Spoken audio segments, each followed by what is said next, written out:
Olá, muito boa tarde, boa noite, bom dia, boa madrugada aí, todos e todas. É um grande prazer, uma grande felicidade estar aqui novamente em mais um Música Marginal com um grande amigo, parceiro Daniel Mariano.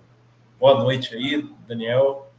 Boa noite, nobre Renan. Boa tarde, bom dia, boa noite. Para que vocês estiverem escutando aí este podcast, esse nosso programa, né? Como você queira escutá-lo, as músicas que sejam, né? Um aspecto crítico sobre as músicas, sobre a sociologia das músicas, sobre as gravações, da forma como você estiver escutando, seja muito bem-vinda, muito bem-vindo, muito bem-vinde, né? Para o programa Música Marginal com esse nobre e querido Renan. Tudo bem, meu querido? Tudo em paz, tudo em paz. Estamos aí, né, seguindo nas discussões, muitas coisas para se discutir, muitas coisas bem diferentes para se discutir, né? Perspectivas bem diferentes, possibilidades várias, né, de escuta, né, de recepção, né? Então vamos conversar um pouco sobre isso agora, né? O que nós temos aí para hoje? Hoje nós temos uma situação maravilhosa que a gente vai pegar um gancho de algumas temáticas que a gente tem trabalhado aí nos últimos programas, né?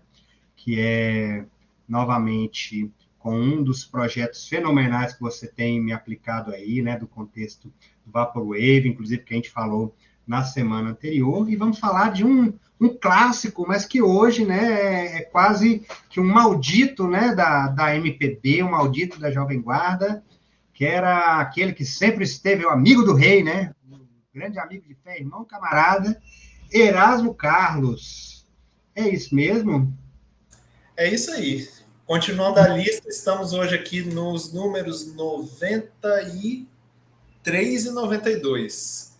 Então, o disco 93 da lista é mais um álbum do Linz Heaven Virtual Plaza.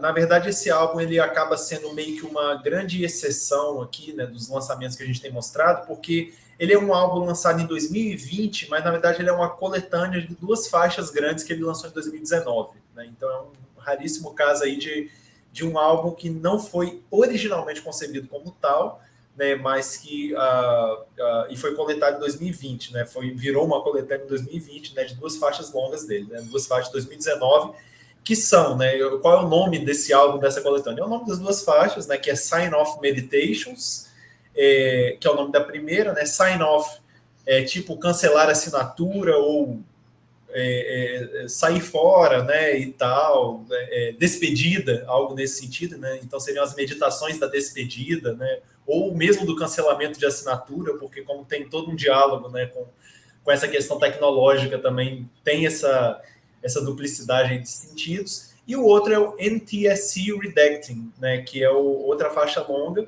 que é redação NTSC, né, o NTSC é um sistema de TV analógico, né, que é utilizado nos Estados Unidos, né, em boa parte dos países da América. O Brasil é uma exceção de país que não utiliza.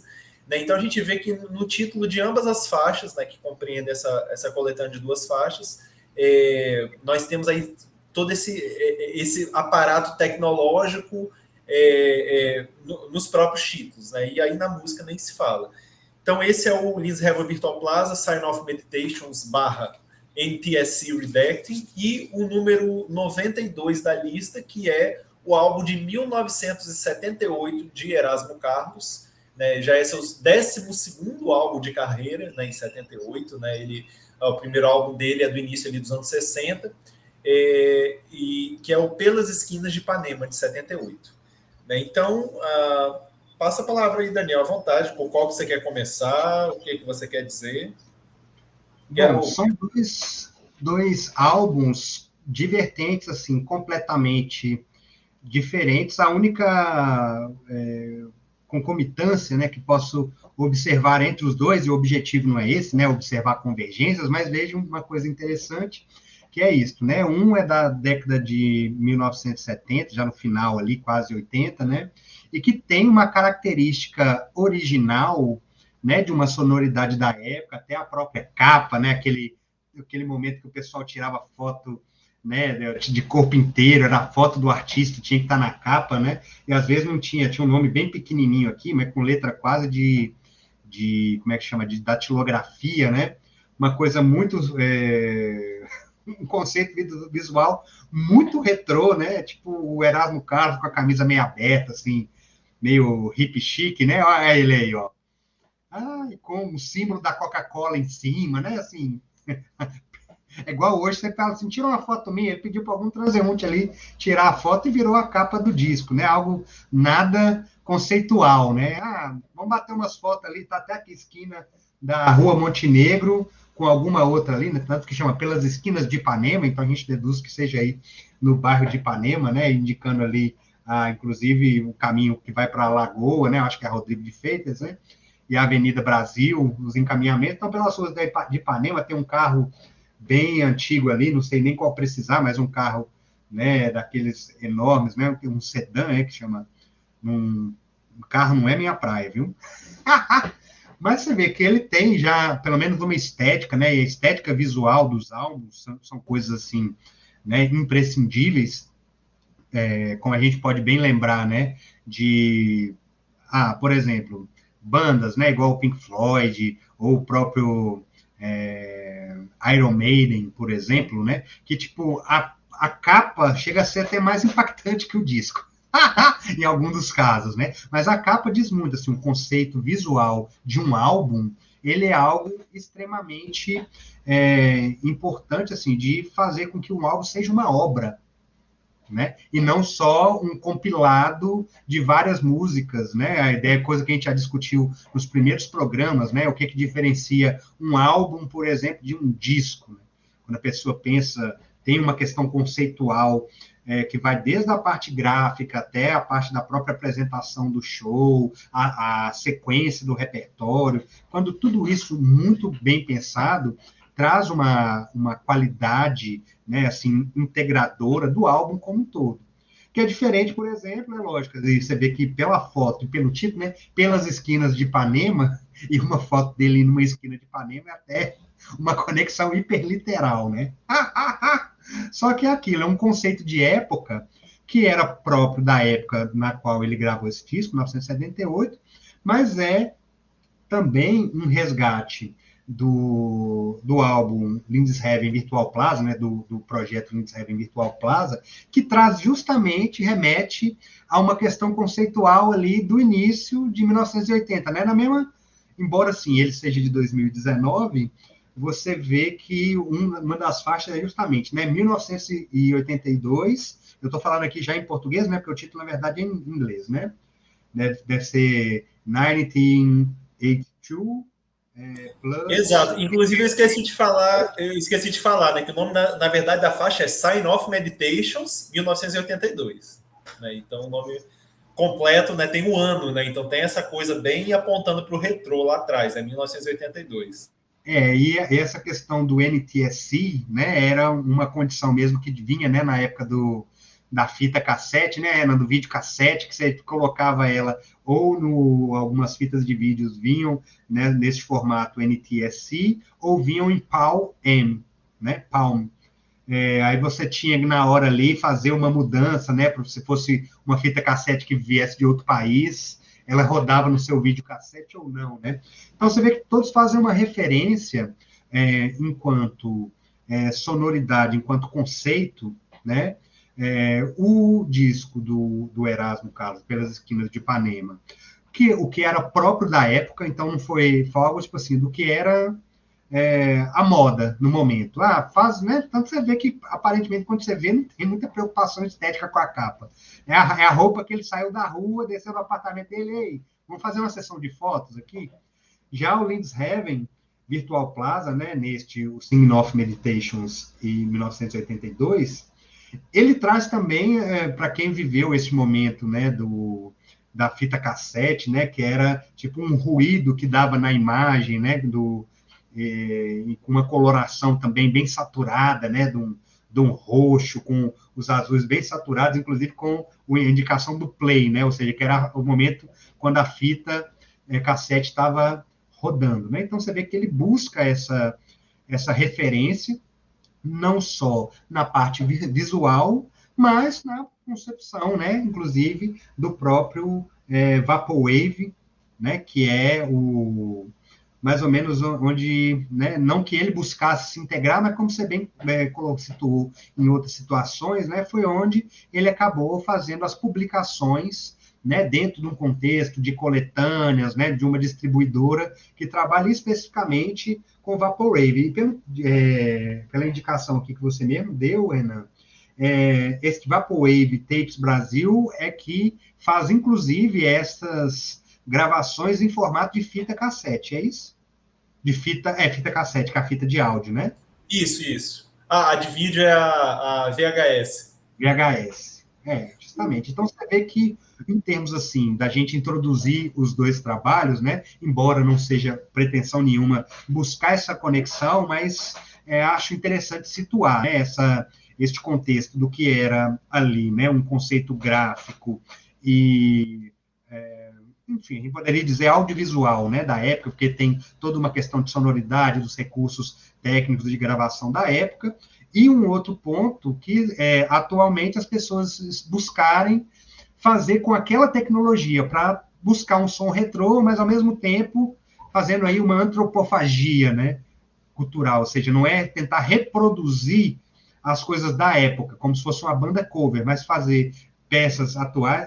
Ele aí, o do Lindsay Heaven Virtual Plaza, o Thing of Meditations, esse formato da fita cassete, né? Para quem está aí nos assistindo pelo YouTube, né? Mas se você estiver só escutando, a gente vai fazendo aqui essa audiodescrição para vocês. Então, o Renan está apontando aí uma fita cassete, que é essa fita cassete, né? Da produtora Vaporwave Tapes Brasil, ou essa daí é da Tiger Blood Tapes? Essa daqui foi se eu não me engano, ela foi em parceria. Não, mas aqui foi só da Tiger Blood Tapes. Né? Porque, assim, na verdade, essas duas faixas, elas foram lançadas em 2019, né, pelo César Alexandre, né, que é o Lindsay Heaven Virtual Plaza. Aí, em 2020, a Vaporwave Tapes Brasil, né, fez um lançamento virtual delas enquanto coletânea. Aí, um tempo, eu acho que foi na mesma época, né? A Vaporwave Tapes Brasil fez um lançamento em cassete daquele outro álbum dele também que a gente resenhou, que é o Além do Amor, né? Com o título lá em japonês. Né? Então, mas tipo assim, 10 cópias, né? Então, tipo assim, uma coisa extremamente local. E depois a Tiger Blood Tapes fez um lançamento de 100 cópias. Um relançamento, né, de 100 cópias desse Além do Amor, e depois fez o desse, né? Aí acho que o de 100 cópias foi em parceria, e esse daqui tá só o nome aqui mesmo da Tiger Blood Tapes, né? Então, a produção aqui deles, que é canadense, né? Que fez essa distribuição, essa recompilação, né? Mas também, atualmente, encontra-se tudo aí também, né, pelas plataformas digitais, mas ele fisicamente foi realmente, hoje em dia, raro, né? Pouquíssimas edições, né?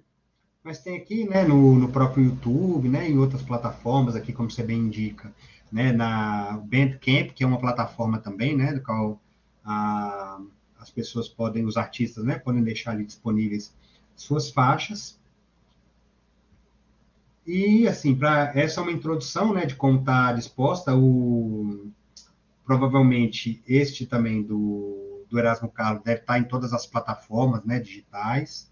Então, você tiver interesse aí de escutar, né, integralmente esses discos, né, tanto pelas esquinas de Ipanema de Erasmo Carlos, quanto o Singing of Meditations mais 1982, Lindsay Heaven Virtual Plaza, você consegue, né, não é, apesar do meio físico, hoje, né, inclusive, do próprio Erasmo Carlos deve ser difícil, porque eu também não sei se ele deve ter sido relançado em CD, mas mesmo assim, hoje em dia já é algo, arquivo, como é que fala assim, um artigo de colecionador, né?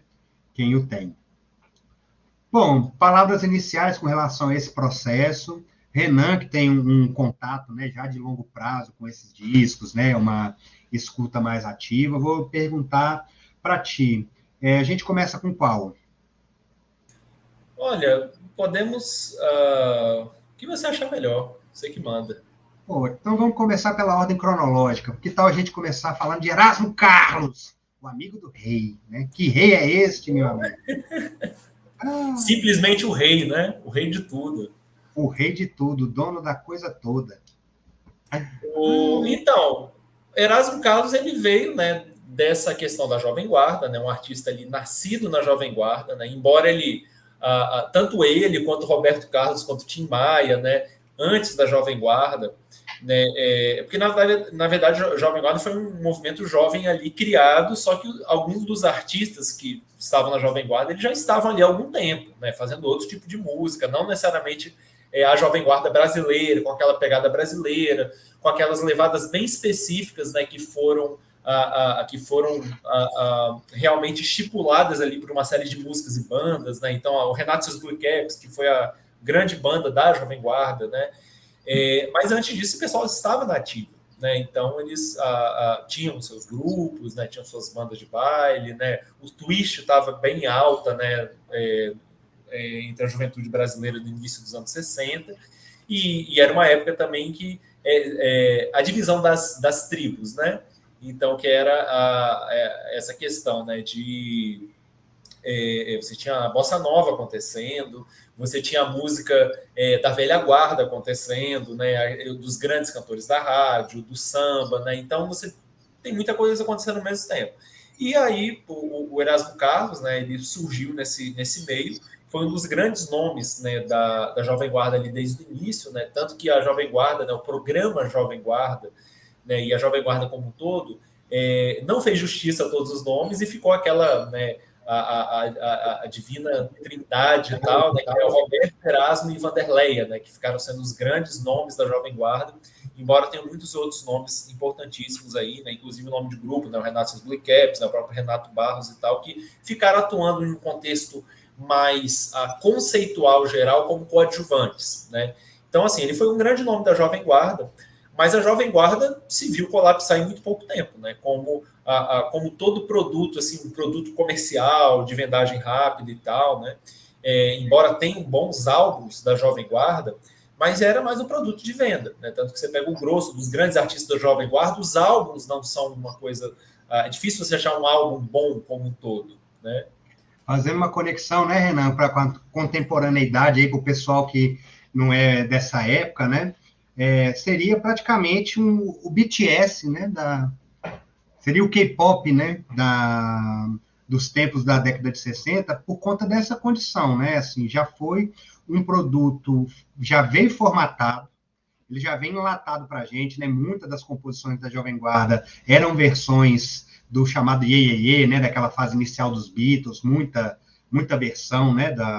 Dessas de rocks dos anos 50 também, música americana, né?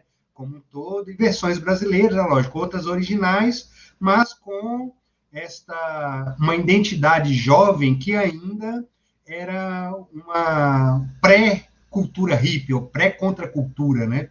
Era ainda uma fase, né, que eles prezavam, né, por uma condição de maior inocência, de uma questão, de uma inocência num certo sentido de, como se fala, né, uma coisa pueril, ainda adolescente, né, mas que não tinha muito viés político nenhum, né, reflexão política, coisa que logo depois ali de 66 para 67, com os festivais, começou, né, a denotar isso como uma cultura também da juventude, que foi a Tropicália, né, a partir ali dos festivais. Então, um movimento que depois veio com Caetano, Gil e tal, e que fez com que a Jovem Guarda, né, tivesse essa pouca duração, foi ali mais ou menos de 62, né, até 67, embora muita gente gravou coisa ali até 69, mas depois já entrou em decadência. Os artistas daquela época,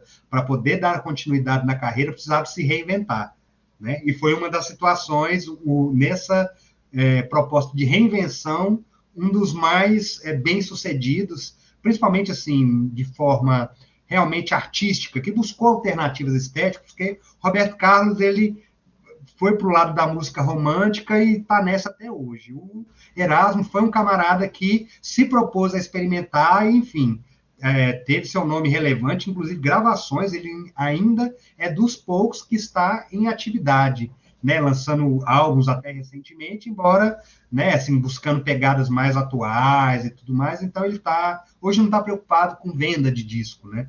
está preocupado em fazer um trabalho que ele curta, que esteja afim, mas é dos poucos artistas ainda da Jovem Guarda que se mantém na atividade e propondo ainda, né? Porque é aquilo, o Roberto Carlos, é igual se diz, né?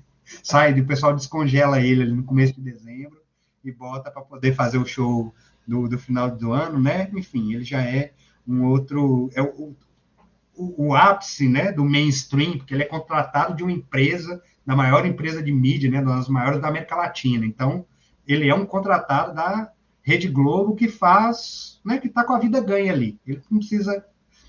depois que ele morrer, inclusive, deve ter uma cláusula de contrato, não sei, né, estou supondo. Uma cláusula de contrato na qual ele deve estar com todos os direitos dos programas dele aí, por mais 100 anos, pode ficar passando na Globo. Então, mesmo depois que Roberto Carlos se for, não desejando, né, isso de forma alguma, a gente sabe que, tipo, vai trabalhar com reprise de todos os especiais dele, um por um.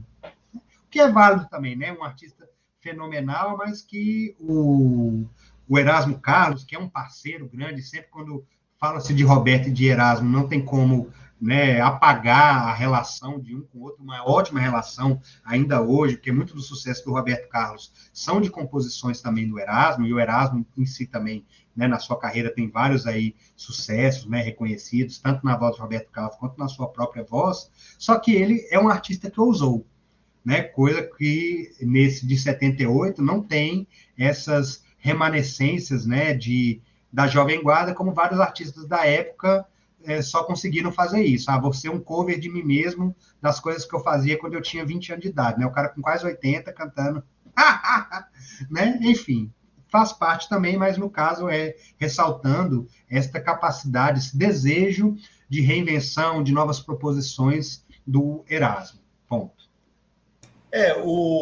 A Jovem Guarda teve essa vida bem curta ali e tal, né? Então, de meados para final dos anos 60, a galera já estava saindo dessa vibe, né, da Jovem Guarda. Então, os próprios artistas tiveram que amadurecer. Então, uma das questões foi indo mais para o rock e tal, né, ousando mais em diversos sentidos.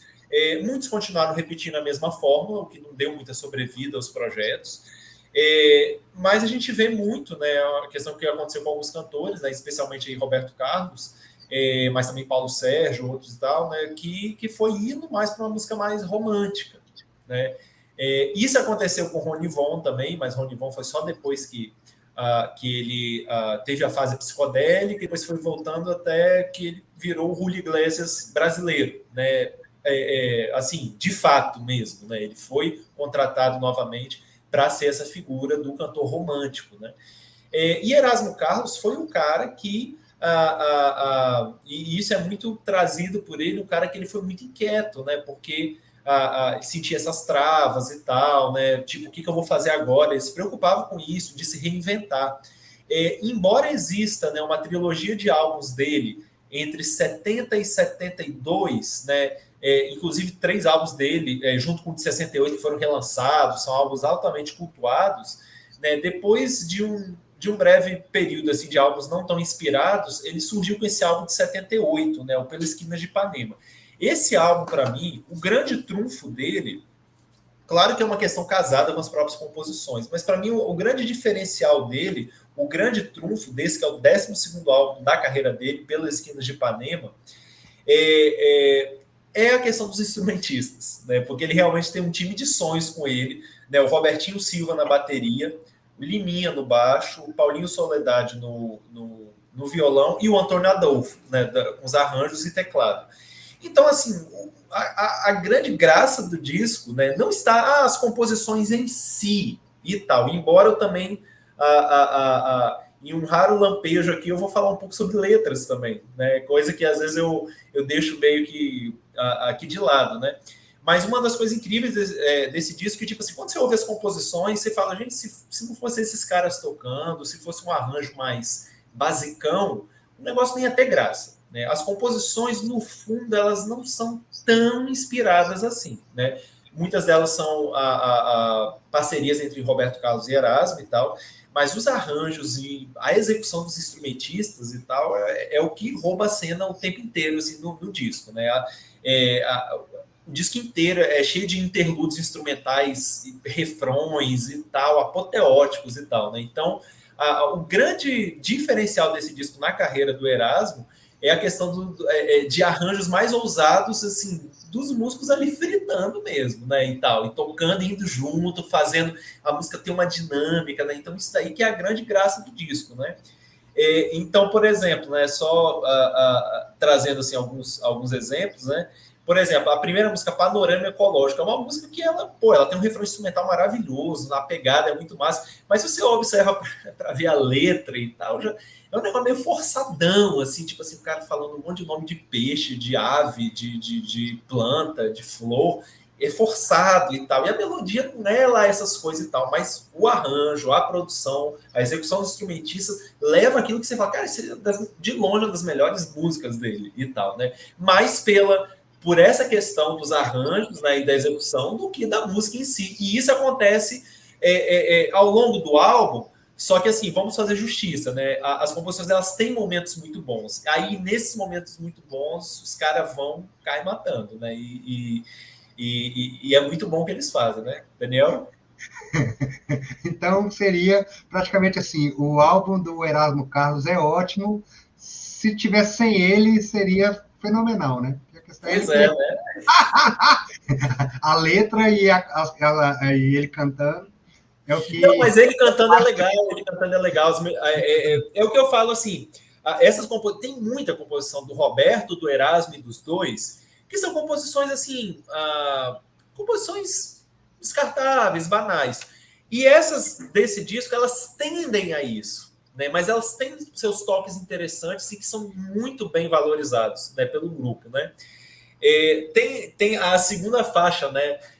Memorável, né? Favelas e motéis, né? Aí, tipo assim, é o Erasmo Carlos totalmente sexualizado, mas ao mesmo tempo muito romântico, né? Ele consegue ser uma figura que ele é isso, né? Ele é o cara que é o cara exalando o que eu quero, sabe? Tal, aquela coisa violenta e tal, né? Um abuso, mas ao mesmo tempo ele está sendo romântico, né? Então, Praticamente o Reginaldo Rossi de Ipanema, inclusive na foto aqui ele está até parecido, né? Meio Vando, né? Meio uma energia meio Vando. e tal, cara. Cafajeste romântico. Tem um verso aqui, ó. Tantas buzinas soam cruéis, despertam o amor que fazem nas favelas e motéis. Sabe, é um negócio ao mesmo tempo tão. Tipo assim, um romântico, mas um romântico tão depravado e tal, né? E é a persona dele, a figura dele, né? E curioso, né? Que ele teve, né, um casamento muito bem sucedido, né? Muito apaixonado, estava nessa época, mas ele tem essa persona, né? Essa porção dessa forma, né? Inclusive, o apelido, o codinome dele na Jovem Guarda era o Tremendão, né? É, Era um sucesso, né? De sexualidade, né? pois Tremendão. é, o cara que estava ali pro que deve né, e tal. Mas é curioso, porque na Jovem Guarda isso daí tinha um contexto mais leve e tal. E aí, quando ele foi saindo da Jovem Guarda, ele foi trazendo isso, uma coisa mais à flor da pele, né? Os discos do final dos anos 60 dele já trazem isso um pouco mais. Né? Porque antes era meio simbólico, pode vir quente que eu tô fervendo, mas depois vem a sexualização com tudo mesmo, né? Porque lembrando, né, que esse era um momento assim de um ápice da liberação sexual que chegou, né, o reflexo dela que começou no final da década de 60 nos Estados Unidos, na Europa, chegou forte aqui no Brasil na década de 70, né, que já era aqui meio que a fase também disco, né, 78 já era, né, essa cultura, por exemplo, rock já estava começando a ter uma certa, né, assim, não estando, né, mais no mainstream e sim chegando o disco, né? Nessa época quem estava bombando era o ABBA, era o Bee Gees, né? O Bee Gees na fase deles mais Staying Alive, né, que é da mesma época, 78, né? E traz, né, essa condição, por exemplo, dessa sexualidade, né, a flor da pele, todos ali estavam meio que exalando muito isso, inclusive no Brasil, a produção, né, artística, cinematográfica era toda pautada nisso, né, as chamadas pornô chanchadas, né, pessoal aí que via, como é que é, Made in Brasil na Band aí na década de 90, sabe bem do que estamos falando, né, então você vê que era uma coisa do momento também, não era só ele, né, era uma coisa que estava aí à flor da pele, né, a todas e todos, né? O... Tem vários exemplos, assim, né, nesse disco, né, dessa dualidade, né? Por um lado, o cara quer ser um romântico, né? Mas por outro, ele traz essa questão bem despojada nesse sentido, né? Lá no final tem as faixas bem agradáveis, né, que fecham legal, assim, o disco não apresenta mais nada, mas é bem interessante, é a Verde, Meu Ego e a Triângulo dos Biquínis, né? Tem as duas faixas lentas, belíssimas, composições maravilhosas mesmo, que é essa Favelas e Motéis e o Silêncio da Aldeia, né, que, assim, sabe, pô, tem riffs ali, os refrões, sabe, um negócio bem bonito, já numa levada, né, que muitos cantores foram nessa linha nos anos 70, por mais que não viessem dessa escola, mas de uma pegada mais soul também, né, vai muito nessa linha. A faixa título, né, que ela é um desses exemplos, né, Pela Esquina de Ipanema, de uma música que é fraca, mas tem apoteose ali no refrão e tal, né? Tem uma que Nasci numa Manhã de Carnaval, né? Que essa daí é só sacanagem, né? Porque assim um diálogo muito interessante com o samba, né? Mas ele termina, né, o raciocínio dele quando eu só agradeço a Deus, né? E tem isso, né? Bota Deus no meio ainda, né? Eu só agradeço a Deus por ter nascido numa terra boa, onde se planta samba e dá à toa. Né? Então, assim, aquele negócio bem indireto, direto, né? E tal. E eu queria só salientar aqui, né, já que eu estou aproveitando aqui hoje também para falar de letras de música, tem duas músicas nesse disco que elas mexem muito comigo do ponto de vista de letra de música também, e a música vai junto. Uma delas, inclusive, ela a música dela é bem fraquinha, talvez seja a música mais dispensável do disco, né, que é a Eu e Maria, né, que é uma música basicamente, né, ali um ritmo funkeado ali no grupo, né, e tal, e uma música meio declamada, né? Mas a letra dela é meio que num fluxo de pensamento, né? Que eu e Maria vamos pular de um avião, só chegar a ocasião que a gente pula. Vou pular nu por ter coragem e ela de calcinha e sutiã por preconceito. Por isso vamos pular de mãos dadas e quando a gente pular, quem sabe o vento nos rasgue o peito, nos varra um defeito. Mas aonde cair, na terra ou no mar? Se a terra é dura e o povo vai fincar duas cruzes em nossa homenagem, vai ser uma homenagem fincada no tempo. E nós não gostamos de homenagens. Queremos cair no mar, onde a terra é macia e não tem lugar nem jeito de se fincar cruzes ou homenagens. De nós só ficará o rastro do avião, essa quase cruz cruzando o ar. Então, assim, um negócio muito louco de fluxo de pensamento e tal, né? Muito simbólico, com tangencia muitas temáticas e tal, né? Sobre mortalidade, finitude, sobre a falta de liberdade da mulher, sobre tudo, né? Então, assim, de uma forma muito louca, um discurso super psicodélico que traz várias temáticas num fluxo de pensamento muito doido, né? É difícil escrever uma letra dessa de cara, né, Renan? Espera que eu vou tentar escrever uma letra. Mano, tava na viagem psicodélica e vamos embora, né? Bota a letra para dentro aí. Total, viagem. Mas muito bem, né? Assim, a imagem que vai, né? A construção imagética que ele vai construindo através da letra. Se você acompanhar a viagem dele, Fantástico Mundo de Bob de Erasmo, você pira, né? Mas uma coisa interessante aqui, que eu acho que talvez assim, né, para ressaltar, que talvez as pessoas não conheçam. Quando o Renan falou desse time de músicos que estão aí, né, assim, não, eles são músicos que têm carreiras em outros grupos, né, carreiras solos, como por exemplo o Antônio Adolfo, né, pianista, arranjador, diretor musical, produtor, tem diversas, né, composições dele próprio gravado por outros artistas. O Liminha, que era o baixista dos Mutantes, né? Uma pessoa assim que foi fundamental para a concepção do som do grupo, né? E que inclusive esteve ali depois até da saída da Rita Lee na fase mais progressiva, né? E até hoje em dia produtor, ele foi o responsável, por exemplo, um produto que é muito reconhecido, né? Que foi sucesso de vendas e muito bem produzido, foi o acústico do Titãs, né, aquele acústico de 96, eu acho, 95, 96, não lembro, que, tipo, na época só dava aquilo, né, e foi ele inclusive toca, né, tem uns momentos que o Nando Reis toca o baixo, mas na maior parte do tempo, ou ele tá com baixo, ou ele tá tocando também, a produção foi dele, né, junto com os Titãs também, mas inclusive ele tocava ali, então, ele hoje já deve ter lá para os seus 70 e lá vai fumaça, né, mas ainda em atividade, né, mesma coisa do Robertinho Silva, né? Tem gravações aí com diversos artistas, né? Acompanhou muito tempo também o Caetano, né? E outra galera, e o próprio Paulinho Soledade. Então, é como o Renan falou, né? Você tendo pessoas ali que têm realmente um compromisso, isso dá um suporte muito grande para o disco, né? Porque é aquilo, a gente às vezes quando escuta um disco, acha que o trabalho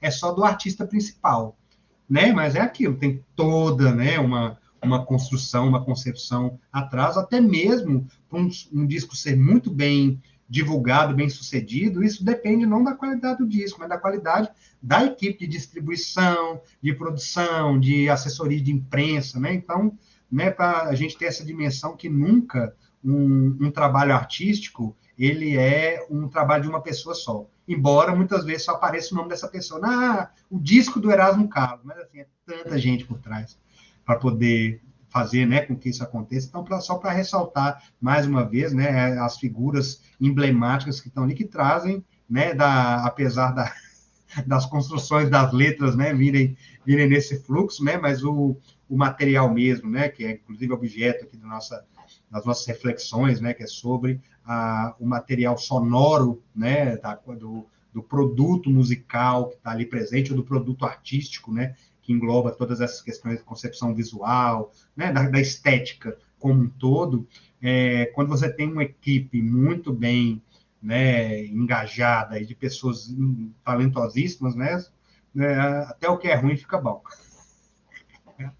Esse disco é a prova, né? Mas mas desculpa, mas as composições são ruins, assim, não. É só um tipo de linha de composição que eu não ouviria, mas realmente quando você coloca, né, nas mãos certas, assim, né?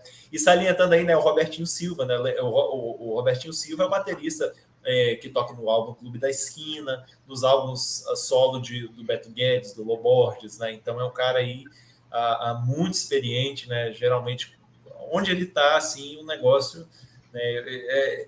Eu acho que de baterista a nível mundial talvez seja o mais meu preferido, assim, né? Realmente é muito poético, né? Ele tocando, né? Um cara bem, bem especial, assim, como instrumentista. Daniel, eu posso recitar só mais uma aqui, porque eu acho isso daqui tão emblemático. Com certeza. Olha só, tem essa música aqui, essa daqui eu posso falar, essa aqui é uma das músicas da minha vida, gente. Eu falei, gente, como é que deu tudo certo nessa música aqui, ó. É a Terceira Força. Deixa eu só ver se é dos dois aqui, ó. Essa que eu li, Eu e Maria, é uma composição, é a única do disco que não é de nenhum, né? Porque tem uma música do Antônio Adolfo, tem uma do Paulinho Soledade e tal, tem Erasmo com o pessoal, tem uma Antônio Carlos Danco e Mário de Castro. Essa Eu e Maria é de Vitor Martins e Sérgio Faine. Então é uma das duas únicas músicas que não é de nenhum dos compositores instrumentistas e Roberto Erasmo. Essa Terceira Força é Erasmo e Roberto.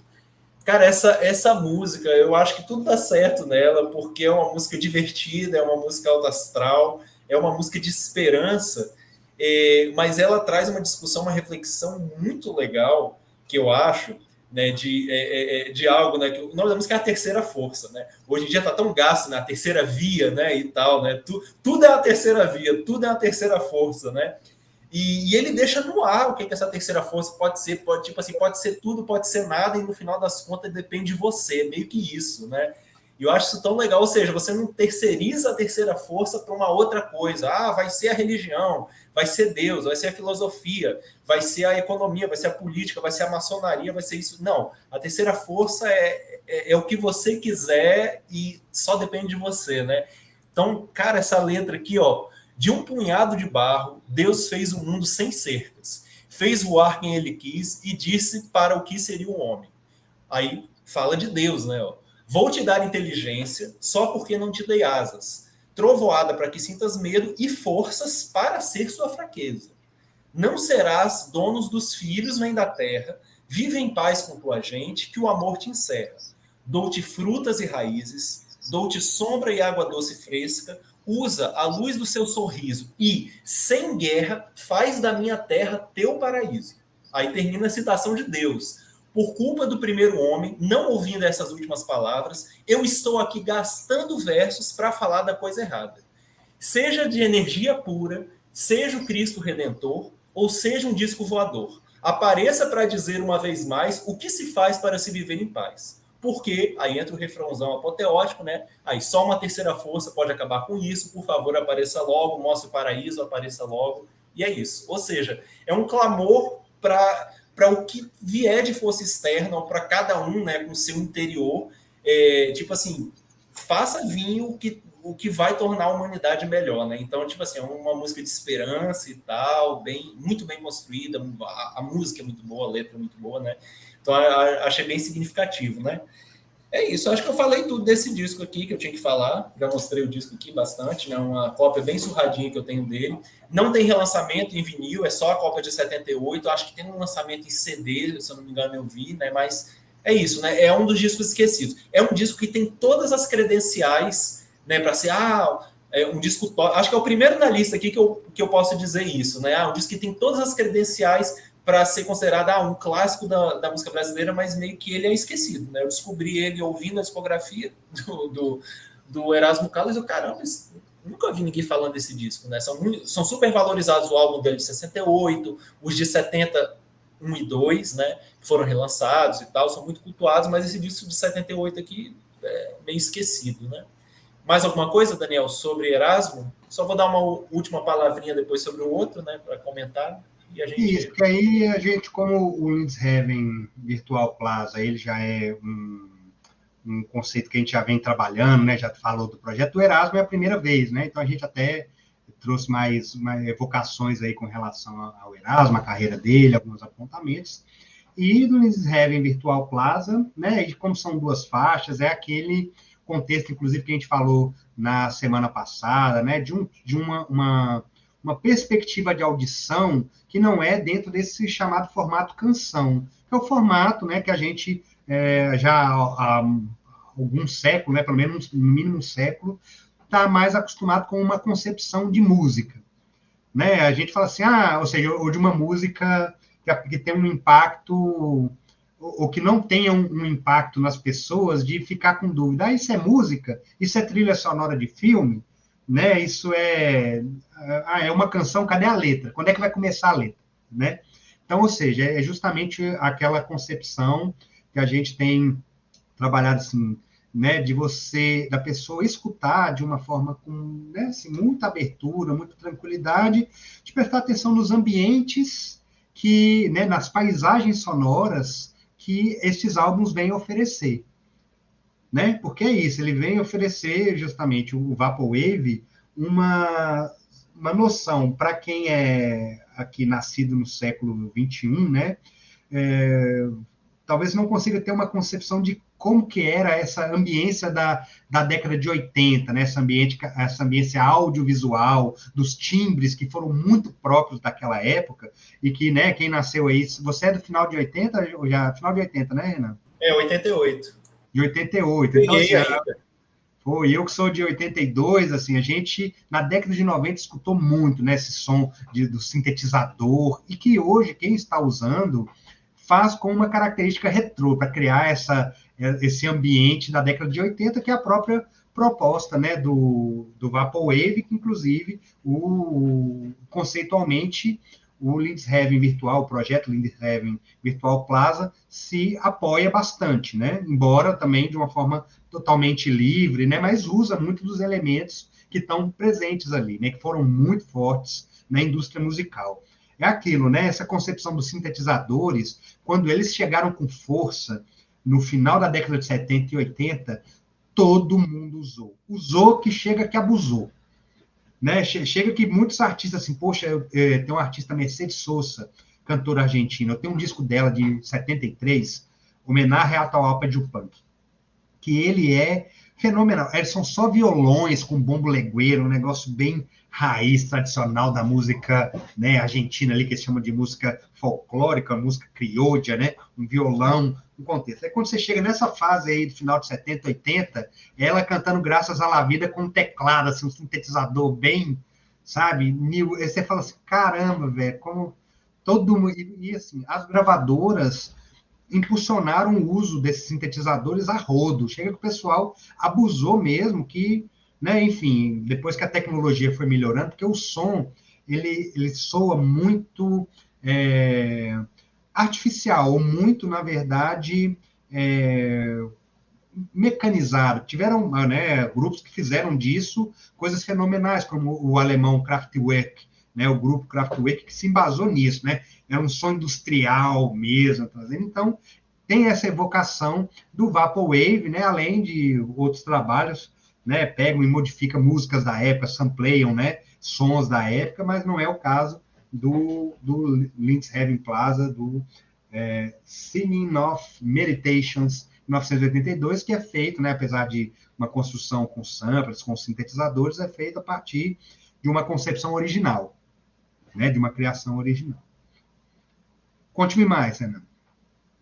Acho que é isso, acho que nós já discutimos muito, assim, do artista César Alexandre, né, que teve, ele, enquanto artista, teve 3 entradas aqui, né, mas comentar bem brevemente, né, desse álbum, né, nós já comentamos lá atrás do álbum 2015, O Além do Amor, né, com título em japonês, né, que é um álbum bem...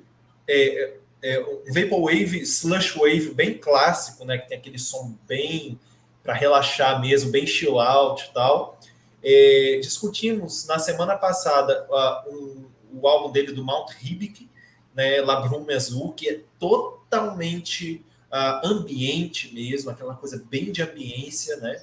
E esse é um álbum que ele fica nesse meio termo, né? Então é um álbum que tem essa questão do Vaporwave, né? Só que com muito mais diálogo, com até algumas palavras-chave, né, específicas, né? O próprio álbum tem umas tags lá, né? Que é tipo meditação, som, new age. Mas os que caracterizam mais ainda esse tipo de música é o Broken Transmission, Broken Signal e Signal Wave, né? Que seria o quê? Seria essa questão de transmissão quebrada e tal, né? Sinal quebrado, né? Que é uma vertente desse pós-internet, né? Que está muito ligado ao Vaporwave, né? Dialogando, ou enquanto gênero autônomo, né? Enquanto Signal Wave, de ter essa questão do... como se você estivesse ouvindo, trocando de estação de rádio, trocando canal de televisão, dando interferência, né? Aí você está ouvindo um negócio, dá uma interferência e tal. Aí um discurso totalmente entrecortado, porque quando a gente pensa que a gente está passando estação de rádio, isso é um discurso musical, isso pode virar um discurso musical. Então a música, ela pega muito isso. A primeira, né, a Singing of Meditations, 1982, ela tem essa coisa do sono, né? Então ela basicamente tem um cara ali, um locutor falando início, aí começa os sintetizadores. E aí é 20 minutos de sintetizadores, bem introspectivo, vai diminuindo até que tem um despertadorzinho no final, né, com a TV fora do ar. Então traz bem essa ambiência, né, Daniel, que você falou daquele imaginário, né, auditivo da época e visual da época. E a segunda faixa, ela já tem uma pegada mais Vaporwave mesmo. Ela começa ali com o negócio tipo da Globo, né, de manutenção técnica dos transmissores, né, que a gente ouvia isso muito na madrugada, acordava muito cedo, eu ia dormir tarde, tava lá, né, a TV Globo, né, só TV aberta, né, fora do ar, e hoje não vamos ter a sessão de gala, né, por conta da manutenção técnica e tal, né, uma coisa bem retrô, bem anos 80, 90. Então ele começa com essa gravação lá da Rede Globo para depois desenvolver uma série de músicas mais num Vaporwave mais introspectivo, né? Então essa daí já puxa mais para o Vaporwave. Eu acho que a gente já falou muito, né? Já foram 4 álbuns nessa linha aí de Vaporwave, né? Ou mais ambiente, né? Pegando também o do Gino da semana passada, né? Que é um disco mesmo de ambient e drone, né? Então acho que é algo que a gente tem discutido bastante, né? E que vamos discutir mais algumas vezes também, né, aqui ao longo dos programas. E o interessante a gente viu, igual na discussão de hoje, é a diversidade, né? Pegar 2 coisas totalmente opostas, né? E tecer relações e evidenciar, né, essas diferenças, né? Desde a função até os elementos musicais, né? Acho que é isso, né, Daniel? Mais alguma coisa aí? É isso, o ponto é, tudo que falamos aqui, né, são parte da subjetividade da nossa audição sobre os discos, mas, assim, não acreditem na gente, vai lá Lindisheaven Virtual Plaza, no Sign Off Meditations, procura no YouTube, escute você mesma, você mesmo, tire suas próprias conclusões, vai lá no Erasmo Carlos, você aí que não conhece, ou que, né, já o conhece aí da época da Jovem Guarda, dê uma chance aí, pelas esquinas de Ipanema, ele tá gatinho, com a blusa aberta, ali, né, convidando ali na rua Montenegro, né, como é que é a rua? Na rua Montenegro, justamente, na lagoa ali, escorado no poste, só um sucesso, dê uma chance a esse disco, porque realmente são discos fenomenais, né, e o objetivo deste programa é justamente incitar, né, a curiosidade, trazer o que não está aí tão fácil, né, na grande mídia, que não chega a você pelos algoritmos, né? Então, assim, crie você mesmo os seus algoritmos, né? Ou então, né, receba aí essas sugestões que são, né, escutadas, pensadas, né, construídas com muito cuidado pelo nosso querido Renan, né? Então, assim, dê uma chance para você escutar e tirar suas próprias conclusões.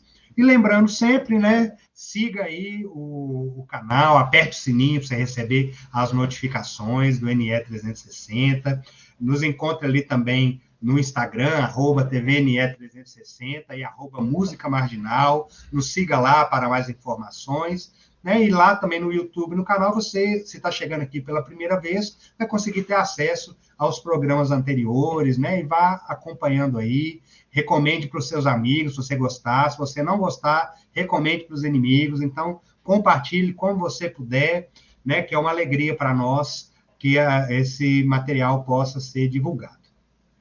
Não é isso, Renan?